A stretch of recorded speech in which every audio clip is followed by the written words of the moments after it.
News report India के श्रोताओं और दर्शकों को खुशामदीद। न्यूज़ रिपोर्ट इंडिया का प्रोग्राम खबर की खबर लेकर हाजिर हूँ मैं सुखदेव सिंह। आज के इस प्रोग्राम में हम एक ही खबर की बात करेंगे और ये खबर है पंजाब के मुख्यमंत्री श्री भगवंत मान जी द्वारा श्री अनंतपुर साहिब में वर्ल्ड क्लास यूनिवर्सिटी सेटअप करने का निर्णय। और ये ऐलान उन्होंने कल 25 नवंबर को श्री गुरु तेग बहादुर जी के शहीदी पूर्व के संबंध में चलते कार्यक्रमों के दौरान किया। अब बात यह है कि वर्ल्ड क्लास यूनिवर्सिटी सिर्फ वर्ल्ड क्लास कहने से नहीं होगी। वर्ल्ड क्लास यूनिवर्सिटी के लिए ज़रूरी है कि वहाँ का वर्ल्ड क्लास एनवायरनमेंट हो टीचिंग प्रैक्टिस में, जिसमें दोनों चीज़ें शामिल हैं, रिसर्च और क्लासरूम टीचिंग, और एक सुमेल होना चाहिए प्रैक्टिकल एक्सपीरियंस का, क्लासरूम टीचिंग का और नई रिसर्च का। और इसमें ये भी होना चाहिए कि यहाँ पर जो स्टूडेंट्स और टीचर्स हैं ये दोनों स्थानक ही नहीं चाहिए। इसमें यह है कि एक इंटरकल्चरल माहौल बने, ऐसा एनवायरनमेंट हो जहाँ पर talent from different corners of the world available हो। और ये जो टैलेंट है ये दोनों में होना चाहिए, स्टूडेंट भी और टीचर्स दोनों की शक्ल में टैलेंट जहाँ से भी मिले वहाँ से इकट्ठा करना यूनिवर्सिटी का एक गोल रहना होगा। परंतु इस सब के लिए एक ये ज़रूरी है कि वहाँ का इंफ्रास्ट्रक्चर भी वर्ल्ड क्लास हो, जिसमें लाइब्रेरीज़ हैं, लेबॉरेटरीज़ हैं और बाकी साजो सामान है। और फिर जो फैकल्टी है उसके जो पैकेजेस हैं वो कॉम्पिटिटिव होने चाहिए वर्ल्ड के लेवल पर। अगर उनकी सैलरीज़ या फैसिलिटीज़ उस लेवल की नहीं है तो ये आसान नहीं रहता है कि जो फैकल्टी है वो टैलेंटेड हम हायर कर सकें। तो जब हम हायर कर रहे हैं फैकल्टी तो ना तो कॉम्प्रोमाइज़ इस पर किया जाएगा कि वो उनका टैलेंट का लेवल क्या है, और ना ही इस पर कॉम्प्रोमाइज़ किया जाएगा कि उनका जो सैलरी और बाकी फैसिलिटीज़ का क्या लेवल है। इसके अलावा यूनिवर्सिटी को जो इंस्टीट्यूशनल ऑटोनॉमी है वो ज़रूरी है, क्योंकि इंस्टीट्यूशनल ऑटोनॉमी इसको सेव करती है जो शॉर्ट टर्म लोकल पॉलिटिक्स है उससे। और फिर एकेडमिक फ्रीडम होनी चाहिए। एकेडमिक फ्रीडम होगी तभी इनोवेशन हो सकेगी।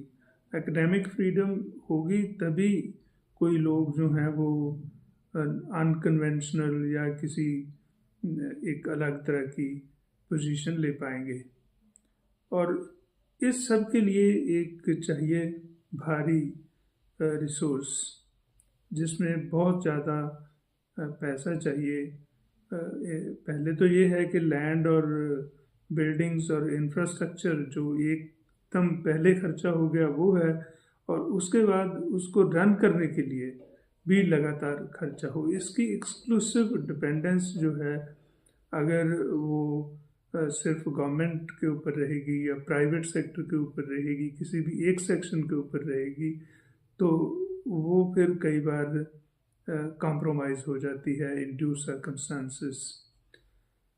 इसलिए इसको एक ऐसा इसका स्वरूप बनाना होगा कि उसमें सरकार की भी भागीदारी हो in terms of contribution of resources, और प्राइवेट सेक्टर जिसमें कॉरपोरेट है वो उसकी भी भागीदारी हो, उसको भी उस द्वारा भी कुछ खर्चा जो है वो बर्दाश्त किया जाए।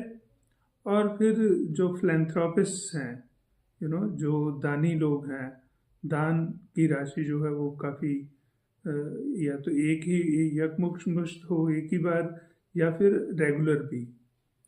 और फिर उसके अलावा जो है जो बाकी इंटरनेशनल फंडिंग है वो हो, तो एक बहुत बड़ा कॉर्पस चाहिए जो जो जो जो इसको स्ट्रेंथ दे पाए, तो वो कॉर्पस जो है वो सिर्फ उन्हीं हालात में खर्च किया जाए जिस हालात में जब उनको इमरजेंसीज हों।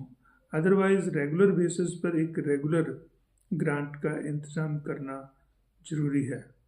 तो ये कुल मिला के ये एक बहुत बड़ा टास्क है। कहने में तो वर्ल्ड क्लास यूनिवर्सिटी की हम बात कह देते हैं, पर वर्ल्ड क्लास का मतलब सिर्फ उसका नाम अगर हम वर्ल्ड यूनिवर्सिटी रख देंगे तो उससे ही नहीं हो पाएगा। और जब हम जो फंड्स जहाँ जहाँ से भी ले रहे हैं उनके साथ एक अंडरस्टैंडिंग होनी चाहिए कि उनकी इंटरफेरेंस, डायरेक्ट इंटरफेरेंस जो है वो एकेडमिक काम में नहीं होगी। वो ये नहीं कर पाएंगे कि जो एकेडमिक काम है वो उनकी इच्छा के मुताबिक हो। जो एकेडमिक काम है उसमें मेन कंसर्न होगा सोसाइटी का, जो लोकल कम्युनिटी है और जो नेशनल इंटरेस्ट हैं और जो इंटरनेशनल कंसर्न्स हैं, तीनों लेवल की। एक तो लोकल या स्टेट लेवल के जो इंटरेस्ट हैं, और फिर नेशनल इंटरेस्ट, और फिर थर्ड लेवल पर है इंटरनेशनल कंसर्न्स। और इसके जो चैलेंजेस आने वाले हैं उनको भी ध्यान रखा जाए। तो जो रिसर्च होगी वो टीचिंग होगी। एक तो वो है कि उसका लेवल स्तर जो है वो बहुत ऊंचा हो, और दूसरी बात ये है कि जो उसमें रिसर्च हो रही है उसकी रेलेवेंस हो टू द सोसाइटी, कि लोगों के जीवन जो है वो कैसे उससे बेहतर हो पाएगा।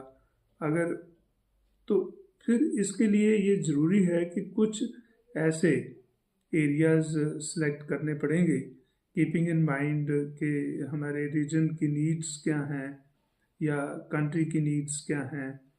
उन नीड्स को ध्यान में रखते हुए कुछ डिपार्टमेंट जो हैं वो इसके जो हैं मेजर कंसर्न्स बनेंगे, मेजर डिपार्टमेंट्स बनेंगे। बाकी उसके अलावा जो है कुछ और डिपार्टमेंट्स भी बन सकते हैं।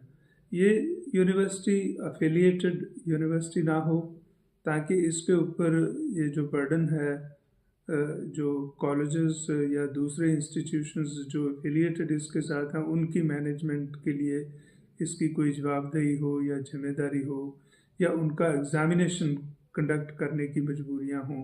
क्योंकि जब हम बहुत बड़ा कैनवस बना लेते हैं तो उसमें कई बार फिर वो सभी को ध्यान में रखते हुए स्टैंडर्ड्स को कॉम्प्रोमाइज़ करना पड़ता है। अगर यूनिवर्सिटी सिर्फ इसके कैंपस के स्टूडेंट्स ही हैं जिनको इन्होंने एग्ज़ामिनेशन करना है, तो फिर एग्ज़ामिनेशन की शर्तें जो हैं वो कड़ी की जा सकती हैं। तो इसलिए ये ज़रूरी है before we set up that university कि हम एक इस बात को समझें और एक ऐसा ही एनवायरनमेंट क्रिएट करने की कोशिश करें। ना कि ये है कि सिर्फ हम अपनी वाह या इसको वोट के लिए वोट कैश करने के लिए हम यूज़ करने का एक प्रोजेक्ट इसको लॉन्च करें। तो श्री गुरु तेग बहादुर जी, जिनका कंसर्न सारी ह्यूमैनिटी थी, पूरा वर्ल्ड था, और उन्होंने सारी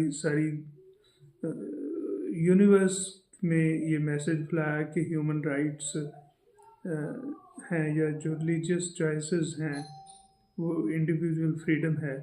तो तभी एक ऐसी यूनिवर्सिटी उनके नाम के साथ अच्छी बन सकती है, अगर हम एक परिपक्व और वाकई ही in real terms international university का कॉन्सेप्ट एंड मॉडल बना पाएँ। जी, धन्यवाद।